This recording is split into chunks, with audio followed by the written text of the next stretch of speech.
Now on the Health Watch, something in the foods your children are eating could be affecting their behavior. Color dye is now being investigated by the FDA to see if certain colors added to foods could affect the way your kids act. CBS 4's Cynthia Demas has this medical investigation.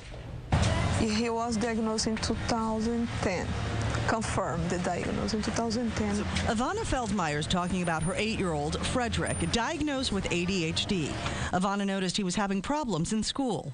I had concern because he was no improvement in his learning.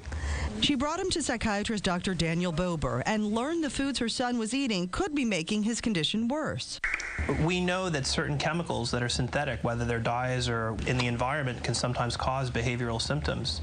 And a lot of the research shows recently that these food dyes may be exacerbating or producing ADHD symptoms. The dyes of concern in particular, red 40, yellow 5, and yellow 6. You can find it in some mac and cheese, Doritos, Goldfish, M&M's, Kool-Aid, fruit punch, bubblegum, and the list goes on.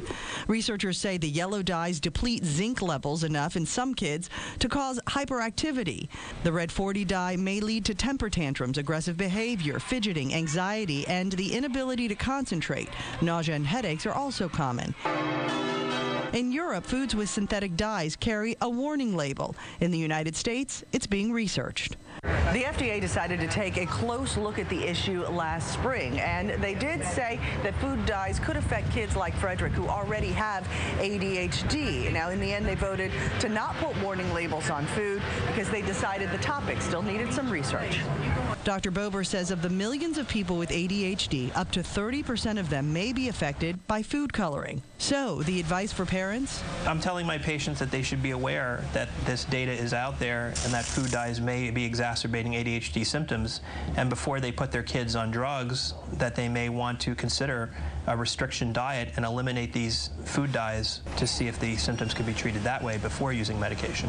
I'm Cynthia Demas, CBS 4 News.